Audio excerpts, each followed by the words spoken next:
Hello guys, सबैजनालाई happy good morning. आज धेरै महिनापछि म चाहिँ भिडियो बनाउँदैछु है। आज चाहिँ मेरो घरमा थोरै पाहुना छ, अनि त्यही भएर आज चाहिँ हामी गोर्खाले खाने यो सेतो रोटी पकाउँदैछु। विशेष गरी गुरुङहरूले खाने है। म ब्याक क्यामेराबाट देखाउँछ है। यो चाहिँ पिठो यसरी पातलो पिठो बनाउनु पर्छ। यो पिठोलाई फेरि हामी बेलुकै त्यसरी मठारेर राख्नुपर्छ, भिजाएर मजाले बेसरी मिची राख्नुपर्छ यो पिठोलाई।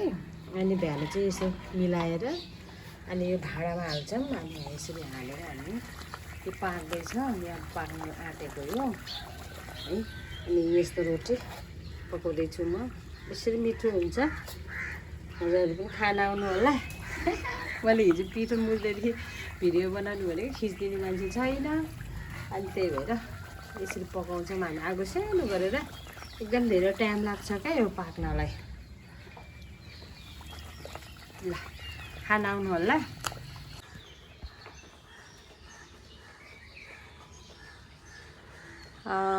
फुल रोप्न एकदमै मन लाग्छ,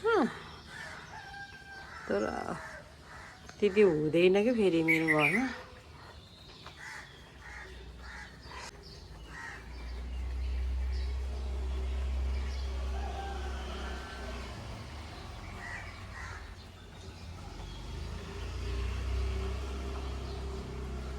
ल यो एकदमै राम्रो। अरू चाहिँ यसरी ग्रो गरेर राखेको छ ग्रो ब्यागमा। ल हाम्रोमा अब घाम निस्किँदैछ है। ड्रागन फ्रुट एकदम धेरै घारी भयो भनेर अनि मलाई त राख्नै मन नलाग्यो। अब यो पिठो छ नि त मेरो यहाँ, यसरी हाल्छु म।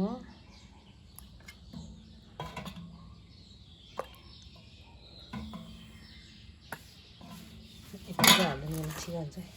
अब योलाई यसरी लगेर यो तातो तेलमा यसरी हाल्दैन कि आफै फिलिन्छ। अलिक सेप बनाएर अहिले त यसरी हाल्दिनँ।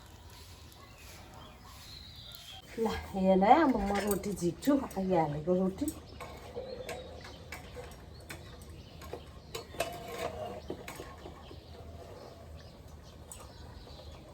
एकदम सम्हालेर झिक्नुपर्छ, झिक्दाखेरि पनि यसरी।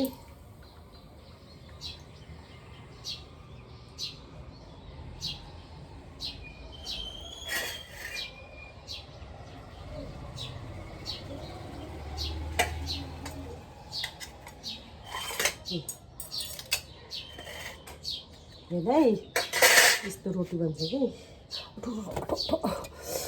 तातो भयो। ल गाइस, साग पकाउनु आँटेको, यहाँ कुखुराको मासु पकाउनु आँटेको है। अनि यहाँ चाहिँ गुटुवा पकाउँदैछु।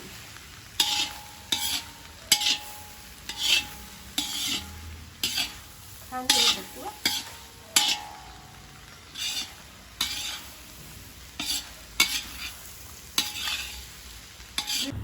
यो चाहिँ आलुदम, गोर्खा चटनी भन्छ तर हामी आलुदम भन्छौँ है। ल यो हो मेरो आजको सेतो रोटी। खाना आउनु होला सबैजनाले, मिठो छ।